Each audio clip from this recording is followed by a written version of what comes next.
Bonsoir tout le monde. Je suis Alain Bollard, je suis biologiste à l'Institut Pasteur de Lille. Et voici Nicolas Wieland, qui est professeur de chimie organique à la faculté de pharmacie de l'Université de Lille. On va vous présenter en équipe, effectivement, des travaux qu'on mène à l'Institut Pasteur de Lille sur les mécanismes d'antibiorésistance.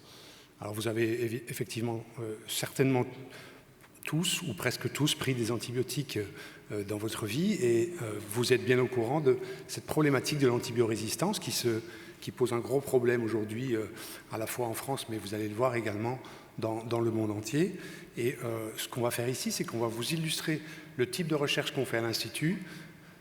Déjà, effectivement, vous allez comprendre que c'est une recherche très multidisciplinaire et vous allez voir que le laboratoire, comme on l'a défini dans l'histoire qui vous a été présentée jusqu'à présent, a fortement évolué au cours des décennies passées. Un petit mot sur l'antibiorésistance. L'antibiorésistance, c'est quelque chose qui finalement se développe au départ d'un mécanisme tout à fait naturel.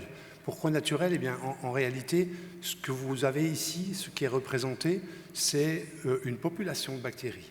Et dans ces populations de bactéries, elles sont tellement nombreuses, ces bactéries, qu'il va y avoir parmi elles quelques bactéries qui sont mutées, qui ont déjà des mutations génétiques. Et le fait de les traiter avec un antibiotique va en réalité sélectionner auprès de cette population qui contient une bactérie mutée qui, par exemple, ici est représentée par le numéro 1 ou le carré ou le triangle, eh bien, c'est ces bactéries-là qui portent cette mutation qui vont être sélectionnées par le traitement avec ce premier antibiotique. Et donc, en fait, c'est des survivants qui vont passer au travers des mailles de ce premier antibiotique, et puis il va falloir traiter avec un deuxième antibiotique. Si on ne prend pas très bien son traitement, si on ne va pas jusqu'au bout de sa boîte, comme vous savez, les antibiotiques, il faut les prendre jusqu'au bout du traitement, eh bien, il va y avoir de nouveau la capacité de cette population de sélectionner de nouveau des bactéries qui vont être résistantes à un deuxième antibiotique, et ce processus peut se répéter jusqu'à ce que l'on obtienne une population bactérienne qui va être ce qu'on va appeler multirésistante. Et là, il y aura de grosses difficultés pour la personne pour être traitée. Les problématiques viennent donc soit d'une prescription excessive, d'une mauvaise observance du patient qui va mal prendre ses médicaments, d'un usage excessif chez les animaux, parce que ces mécanismes de résistance peuvent se transférer de l'animal vers l'homme. Et puis, on va en parler, eh bien, aujourd'hui s'épuise tout doucement la quantité d'antibiotiques que l'on a à notre disposition. La recherche est en perte de vitesse et on va parler de ça. C'est un enjeu sanitaire majeur, effectivement, puisqu'aujourd'hui, à l'échelle mondiale, on a 700 000 décès par an liés à ces mécanismes, à ces phénomènes de résistance aux antibiotiques. En France, ça représente 150 000 patients chaque année qui sont infectés. Et vous voyez ce chiffre qui est quand même assez terrible, puisqu'on est pratiquement 10% des personnes qui vont être infectées par des bactéries résistantes aux antibiotiques vont décéder. Ça représente effectivement des budgets absolument colossaux pour la santé publique. Et à l'heure actuelle, on tire à l'échelle mondiale la sonnette d'alarme, puisque on estime que si l'on ne découvre pas de nouvelles thérapies à l'aube 2050, eh bien, ce ne sera plus 700 000 décès par an, mais 10 millions de décès qui risquent de frapper notre planète, avec des sommes absolument colossales sur l'impact sur la santé et sur nos économies mondiales. La recherche de nouvelles molécules, on l'a dit, elle est en perte de vitesse. Vous voyez en fait que ici vous avez la durée de vie des molécules. Qu'est-ce que c'est la durée de vie d'une molécule? C'est la durée de vie à partir du moment où l'antibiotique a été découvert et le moment où il devient assez inefficace parce qu'il y a trop de bactéries résistantes autour. Et donc vous voyez que cette durée a tendance à diminuer plus on s'approche de l'ère moderne. Et vous voyez ici que maintenant, on a des antibiotiques qui ont des durées de vie très très courtes. C'est en partie lié également à la densité de population qui fait que les échanges de bactéries résistantes est de plus en plus accéléré. Donc il nous faut contrôler, évidemment, bien entendu, ces phénomènes de transfert entre les patients, ces phénomènes de résistance, mais il nous faut également découvrir en permanence de nouvelles molécules. Ce qu'il se passe à l'échelle ici de la recherche sur ces nouvelles molécules, eh bien, comme je l'ai dit, vous voyez qu'on a des chiffres qui commencent à diminuer très nettement, puisque à l'heure actuelle, on n'a plus que de développement sur les 4 dernières années de 2 molécules, alors qu'on était à des nombres beaucoup plus importants à la fin des années 80. La problématique vient également du fait que les grandes boîtes pharmaceutiques, les laboratoires pharmaceutiques, comme on les appelle, se désintéressent de plus en plus du développement de ces molécules parce qu'elles rapportent relativement peu. AstraZeneca a annoncé qu'il ralentissait ou voire éliminait, et ici on dit qu'AstraZeneca a vendu son business des antibiotiques à Pfizer. Ensuite, Novartis, en 2018, a également annoncé sa sortie du développement d'antibiotiques. Et puis, pareillement pour Sanofi, qui quitte la recherche et le développement sur les antibiotiques. Alors, la solution à ça, c'est quoi? Eh bien, c'est... par exemple, le développement de nouvelles biotechnologies, des plus petites entreprises qui commencent maintenant à développer toutes sortes d'approches pour développer des nouveaux antibiotiques. Vous voyez ici une carte de l'ensemble des biotech qui développent des antibiotiques en Europe. Elles sont quand même assez nombreuses, 72, qui développent des molécules. Et bien entendu, il faut également que ces antibiotiques puissent aller chercher de nouvelles idées. Et où vont-elles chercher ces nouvelles idées? Eh bien, elles viennent chercher les nouvelles idées auprès des centres de recherche comme le nôtre, à l'Institut Pasteur de Lille ou à l'Institut Pasteur de Paris, par exemple, où nous sommes très, très actifs sur ce type d'approche. Et nous collaborons très activement avec plusieurs de ces biotech pour développer des antibiotiques. Alors on va prendre un exemple, c'est le cas de la tuberculose. Alors vous allez dire c'est bizarre, la tuberculose c'est quelque chose qui est pratiquement éradiqué, en tout cas c'est une vieille maladie. Mais en fait pas du tout. Vous allez vite voir avec ces chiffres qu'au XXIe siècle, la tuberculose c'est quelque chose qui est toujours extrêmement présent. C'est d'ailleurs la première cause de mortalité liée à une infection unique, avec 1,6 million de morts chaque année. On parle ici de 3 à 4 000 morts par jour. Ça, c'est plus facile à appréhender comme chiffre. Eh bien, vous voyez que ce chiffre-là, il est plus élevé que les morts de sida ou les morts de paludisme, par exemple. On a un développement très très fort de résistance aux antibiotiques, de multirésistance même aux antibiotiques, avec 600 000 personnes qui ont développé une tuberculose multirésistante en 2018. Et vous voyez la carte de répartition, et vous voyez que c'est une polarité qui est est-ouest et également nord-sud, avec l'Afrique et surtout l'Afrique du Sud qui est incroyablement touchée par ce problème. La Russie et les ex-pays du bloc soviétique, la Chine, etc., sont touchés de plein fouet par ce phénomène. Alors un petit retour d'histoire pour vous montrer également comment évolue très vite la recherche dans ce genre de domaine. La tuberculose, elle a été identifiée et décrite depuis très très longtemps. En réalité, on a retrouvé des restes du bacille tuberculeux, de l'ADN du bacille tuberculeux sur des os qui ont plus de 9000 ans. Déjà Hippocrate, on en a déjà parlé tout à l'heure à propos du cancer, il a également décrit la tuberculose en la baptisant phtisie à l'époque. Les premières découvertes de bactéries sont arrivées incroyablement plus tard. Ce que faisait Hippocrate, c'était de décrire une maladie. Il ne savait pas du tout ce qui se cachait derrière cette maladie. Il a fallu attendre pratiquement finalement 2000 ans plus tard pour voir arriver les premiers microscopes, la première description des cellules et des bactéries par Van Leeuwenhoek en 1668. Puis ensuite, on commence à pouvoir cultiver les microbes. Antoine Villemain, le français Antoine Villemain, montre que la tuberculose est contagieuse. Donc là, on sent qu'il y a quelque chose qui se transfère d'un corps à l'autre. Et puis c'est Robert Koch, en 1882, qui isole pour la première fois le bacille. Et comme vous le savez maintenant, le bacille et donc Calmette et Guérin ont quant à eux développé le premier vaccin, le seul et unique vaccin d'ailleurs, et qui reste le vaccin le plus administré sur l'ensemble de la planète, le vaccin contre la tuberculose développé à l'Institut Pasteur de Lille.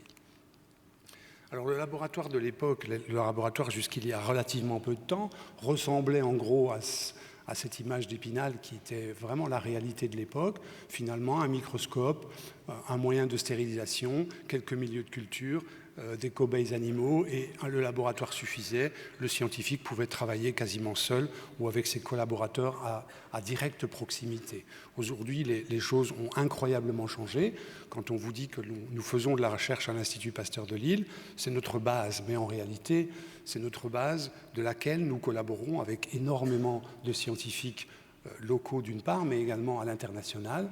Le laboratoire, comme on l'a décrit jusqu'ici, n'existe plus. En réalité, on a un travail scientifique qui passe par des laboratoires. Pour vous donner un exemple, on va parler de ce fameux microscope qui était autosuffisant dans le laboratoire. Et vous voyez aujourd'hui qu'on a des microscopes qui sont tellement puissants, tellement gigantesques et tellement coûteux qu'on va les mettre... on va les partager entre les différentes communautés, on va les partager entre différents pays. Et ça, c'est le microscope électronique de Caen. On a ici une spécialité également à l'Institut Pasteur de Lille, qui sont ce qu'on appelle des microscopes à force atomique, qui permettent d'obtenir des images assez fantastiques, où l'on voit les bactéries ou les cellules en 3 dimensions. On va beaucoup plus loin aujourd'hui. On a des outils absolument fantastiques qui nous permettent d'aller décrypter l'ADN, c'est-à-dire, comme vous le savez, la bibliothèque dans laquelle se cache l'ensemble des informations génétiques qui dictent tout être vivant. Et on a ici une bactérie dessinée sur laquelle il va falloir que l'on puisse comprendre comment cette bactérie cause une maladie. Et il y a aujourd'hui des usines à séquençage qui ressemblent à ce genre de choses. Vous avez des centres de séquençage qui vont permettre de décrypter cet ADN base par base, lettre par lettre. Et nous, biologistes, sommes capables aujourd'hui d'interpréter l'ensemble de ces lettres et de comprendre un peu mieux comment fonctionne la bactérie et comment elle va causer la maladie. Alors l'ADN, ce n'est pas tout, il faut également comprendre comment cet ADN va se transformer en protéines, puisque ce sont les protéines qui vont à la fois fabriquer ces bactéries, mais également interagir avec l'hôte, etc. Et pour ça, on a de nouveau des outils absolument fantastiques. Vous avez peut-être remarqué sur le site de la Haute-Borne, lorsque vous passez à Villeneuve-d'Ascq, ce bâtiment un peu particulier, tout en bois, et bien ce bâtiment sur lequel est écrit RMN abrite cette magnifique machine qui est en fait une machine de résonance magnétique nucléaire. Et cette machine-là va permettre de définir exactement ce que c'est que la structure des protéines. Alors sans rentrer dans les détails, il y a également d'autres outils. Vous pouvez imaginer ici la taille de ce synchrotron qui est situé à Paris. Vous voyez peut-être quelques véhicules aux abords. Donc ce sont des structures absolument gigantesques. Et ces structures, ici c'est un accélérateur de particules qui va générer des rayons X. Et ces rayons X vont permettre de nouveau d'identifier avec une incroyable précision tous les éléments qui constituent une protéine. Aujourd'hui, on a de l'imagerie également à très très forte résolution. Ceci est un microscope qui se trouve à l'Institut Pasteur. Alors, ce que je vais faire maintenant, c'est que je vais passer la main à mon ami et collègue Nicolas, qui va vous illustrer. Vous avez vu que les concepts deviennent compliqués, on utilise des machines. Eh bien, en fait, vous allez voir que les concepts sont finalement relativement simples à comprendre, et ce qui est d'ailleurs la force de Nicolas de vous les faire comprendre. Merci Alain. Sans prêt.